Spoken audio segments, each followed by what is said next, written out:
Okay, I'm going to talk about Excalibur and some of the details that we've got.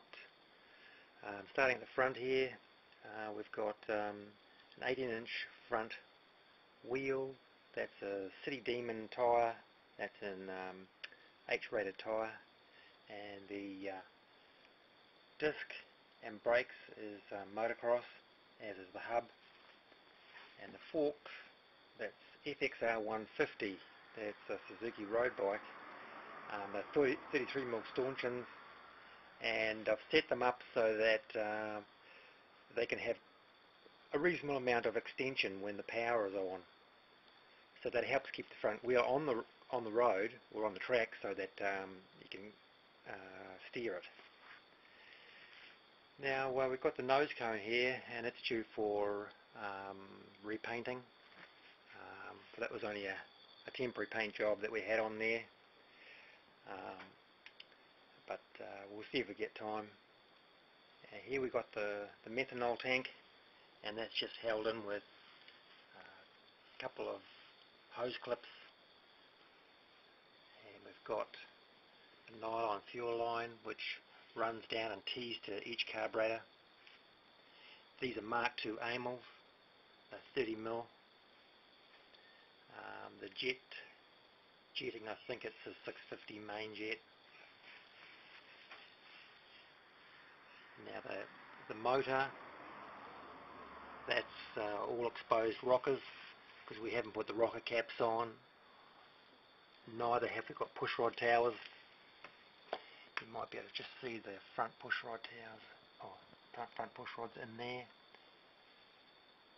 Basically, I blocked off the cam follower oil return holes so that oil wouldn't come up from the crankcase, and that way we can run the top with no oil.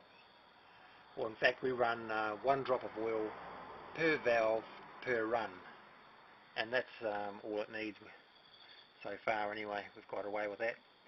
Now that what you're seeing there, that's the Boyer Branston electronic ignition. That's been totally reliable so far. We've got a gauge set up here, just temporary, just checking the oil pressure. That's all with, again, nylon fittings, all extremely light stuff.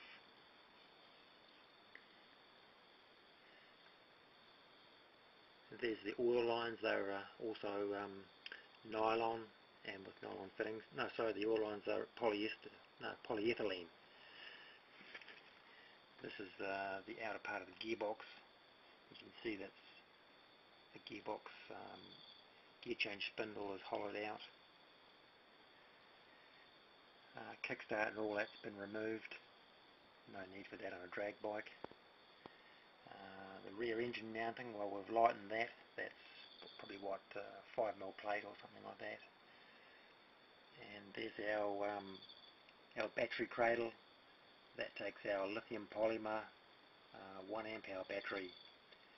That's more than enough for a run. We could probably get 5 or 10 minutes running out of it. In fact, just there is the Boyer Branston electronic ignition box, and just above that, that's the Dyna coil. And we've got, I believe those are silicon type leads that run up to the spark plugs. Now on top here we've got the top engine mount, which is aluminium. It's like a channel, which I just fabricated. That black hose you can see there, that's the breather. That's actually a bit of irrigation tubing, very thin and light wool, very lightweight. The exhaust here, we made this,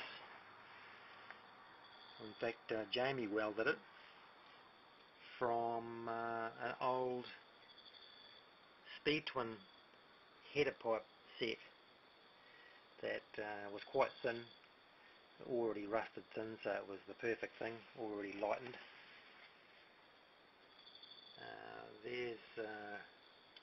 Red Devil Racing sticker. Some of the cool bits and pieces we've got on here. The bike is in this class here, that's a BPCB. That's a 73 Bonnie. And that's our race number, which we'll have 1090. I think that's always going to be ours, if I'm not mistaken.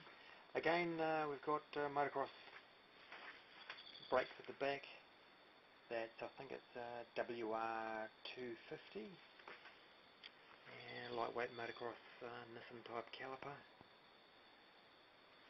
and it's a WR250 hub as well in there.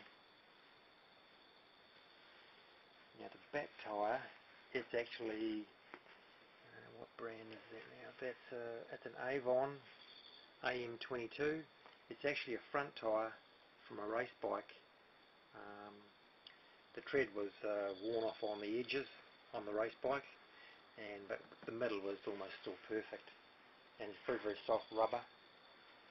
We haven't had a need to go to a drag slick as yet, but that could be on the cards.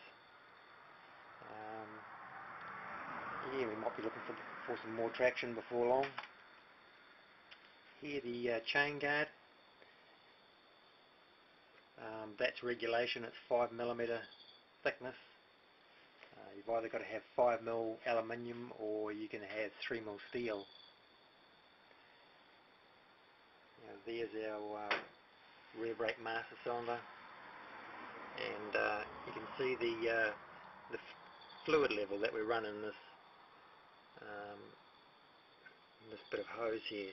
That's all the fluid that we need, and you can see how much fluid it uses when I press the brake.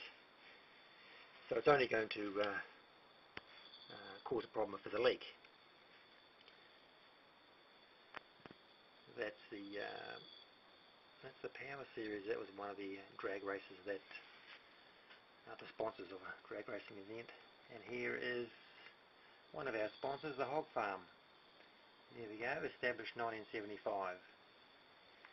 And on top we've got HD Cycles. They've been most helpful. Now coming down here, there's the chain is one of the lightest, strongest 520 chains I could buy. It's chrome moly, and the joining link,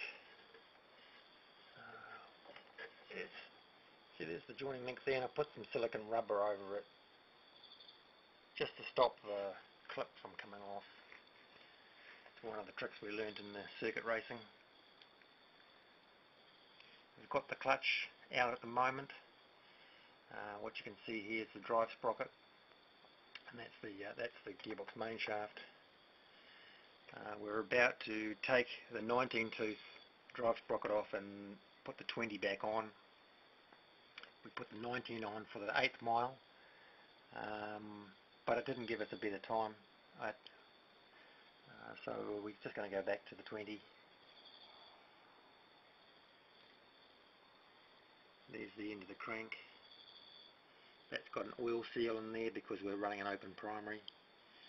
In fact, we're running a belt drive setup, and this is the belt. It's looking at it today, it's a 32mm wide.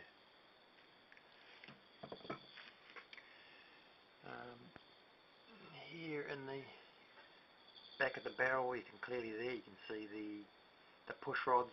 They're just exposed, and you can see those rattling up and down with the motors running.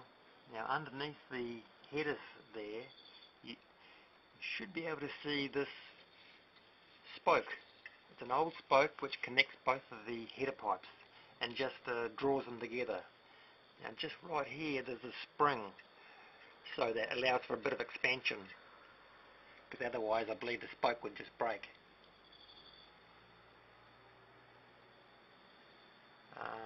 The rocker spindles, I made those out of silver steel. They were a lot lighter than the originals, and there's no oil feed going up there, so I was able to do away with the oil feed banjo setup, the acorn nuts and all that stuff. There's the barrel base nuts holding it on there. I've double nutted these ones, I'm not sure why I needed to, but when I put one nut on there it just didn't look enough, so being that they're super lightweight anyway, I'll put a second one on. Now here is the catch bottle. Again, it's regulation to run a catch bottle to catch any fluid or any of the oils that are coming out the breather, or we've also got the overflow from the oil tank going into it, and the overflow from the methanol tank. I've taken the choke levers off the carburetors and just replaced it with a single ring on one side. So if you need choke, we'll just pull that ring up. I've only had to use the choke once, and that was at the night drags, the 8th mile night drags. That was competition 4. Here we've got the kill switch here goes onto here. This is connected onto the rider's glove, so that should the rider and the bike part company, the ignition will be cut. That's regulations, we have to have that on, but that's no big deal, happy to have that. And there you can see the fork brace. Personally, there was probably not much of a need to really have that on there, but again, it's regulations, so yeah, well, we put it on. And what's important is you've got to have clearance underneath between the brace and the tyre, because the tyres will grow a surprising amount. So in there we've probably got, what, 10 mil or so. Coming down to the axle here. The axle's got a nut that I made that's out of 7075 T6 aluminium. Just another weight saving thing.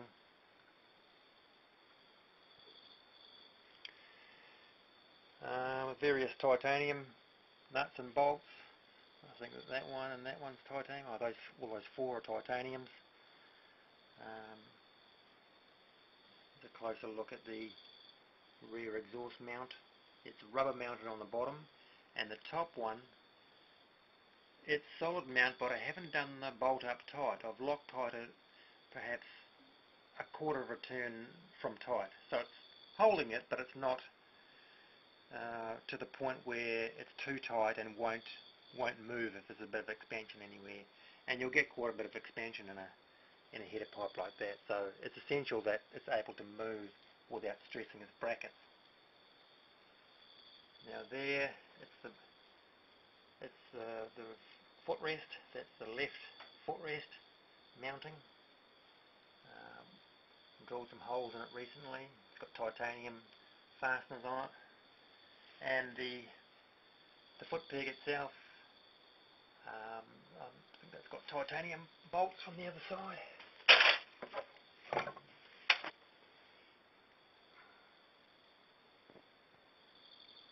Yep, those are titanium as well.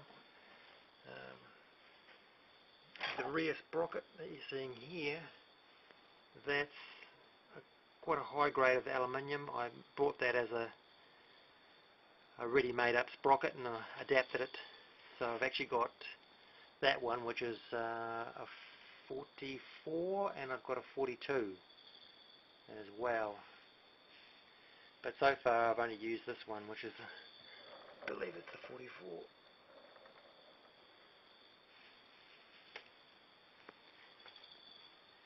This is carbon fibre. It's very, very light. It's almost not strong enough, but we haven't had any problems with that. I put this bar just ahead of the guard, just to tie the 2 frame rails together. And that's just under the seat. The seat goes on here, and the bodywork covers up this top.